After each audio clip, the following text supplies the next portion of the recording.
మిమ్మల్ని అడిగితే ఏం చెప్తారు సాగర్ గారు? ఓటీటీ ఉంది, సినిమా ఉంది, టీవీ సీరియల్స్ ఉన్నాయి.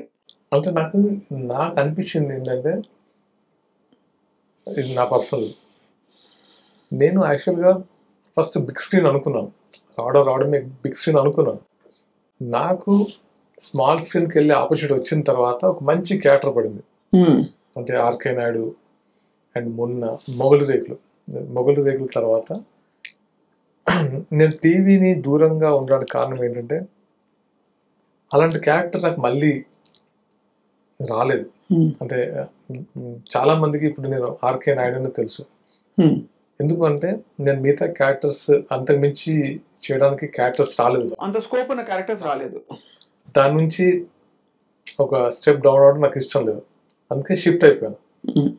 అది కూడా ఏంటంటే మూవీ అనేది ఛాలెంజింగ్గా తీసుకునే సరే చూద్దాం అంటే మనం ఎంత నేర్చుకోవచ్చు అంటే, కొంచెం పెద్ద క్యాన్వాస్ కాబట్టి ఇంకొంచెం ఎక్కువ నేర్చుకుందాం, ఇంకొంచెం ఎక్కువ అంటే విజువల్ కానీ లేదా టెక్నికల్ కానీ యాక్టింగ్ వైజ్ కానీ ఇంకా బెటర్గా చేయడానికి ట్రై చేస్తున్నాను అంతే. రైట్. ఏది తక్కువ నేను అన్నాను, ఎందుకంటే ఈ రోజుల్లో web series equal to movies లాగా ఉంటాయి.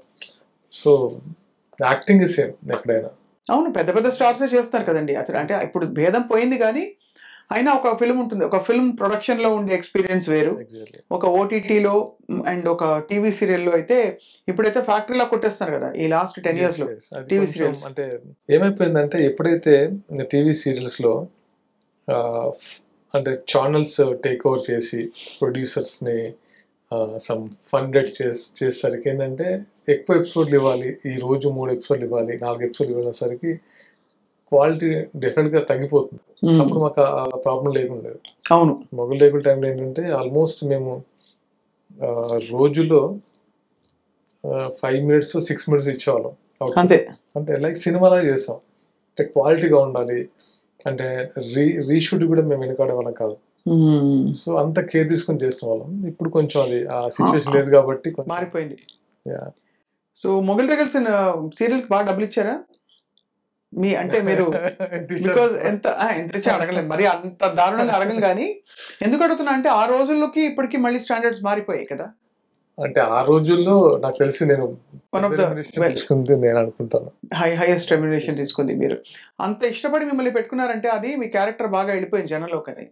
ఐ థింక్ ఒక పాయింట్ లో ఎండ్ చేద్దాం అనుకుని కూడా కంటిన్యూ చేస్తారు కదా. లేదు, యాక్చువల్గా దాన్ని ఎండ్ చేస్తా అనుకుంది నా వల్ల ఎండ్ చేశారు. అంతేనా? ఇంకొక 3 సంవత్సరాలు ఉండేది. మీరు ఇంకా చేయని చెప్పేశారా? అలా ఉండదు కాదు. అంటే they are like Manju Naidu గారు, బిందు నాయుడు గారు ప్రొడ్యూసర్స్. మేమంతా ఎలా ఉండదు అంటే లైక్ ఫ్యామిలీ. చెప్తే షాక్ అవుతారు. ఎందుకు అవుతారు షాక్? 60 days షూటింగ్కి ఇన్ని అగ్రిమెంట్ రాస్తాం. ఇప్పుడు 6 yearsలో ఒక అగ్రిమెంట్ లేదు మాకు. ప్రొడ్యూసర్కి, డైరెక్టర్కి, ఆర్టిస్ట్లకి మధ్య ఒక అగ్రిమెంట్ లేదు. ఓన్లీ ఒక నమ్మకం, అంతే. ఒక నమ్మకంతో చేసినాం. వాళ్ళు లైక్ ఫ్యామిలీ లానే ఉండేవాళ్ళు. ఇంట్లో ఉన్న ఒక అబ్బాయిలాని ట్రీట్ చేసేవాళ్ళు. అండ్ మాకు కూడా అదే ప్యాషన్ ఉండేది.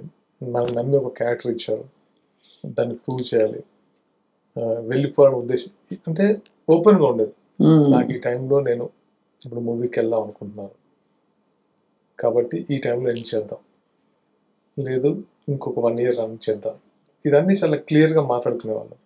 ఎక్కడ అసలు అది లేదు. అంటే అంత ట్రాన్స్పరెంట్గా ఉండేవాళ్ళం, అంత ఎమోషనల్ అటాచ్మెంట్తో ఉండేవాళ్ళం కాబట్టి అన్ని సంవత్సరాలు వర్క్ చేయగలిగాం, అంత క్వాలిటీ ఇవ్వగలిగాం అంతే. అంత అలాంటి ఎన్వైరన్మెంట్ ఇప్పుడు దాదాపు లేదు ఎక్కడ కూడా. అంటే ఫ్యామిలీ అని అనుకునేది ఉండొచ్చు, తక్కువ, చాలా తక్కువ. అక్కడ మాకు అలా అనిపిస్తుంది అక్కడ.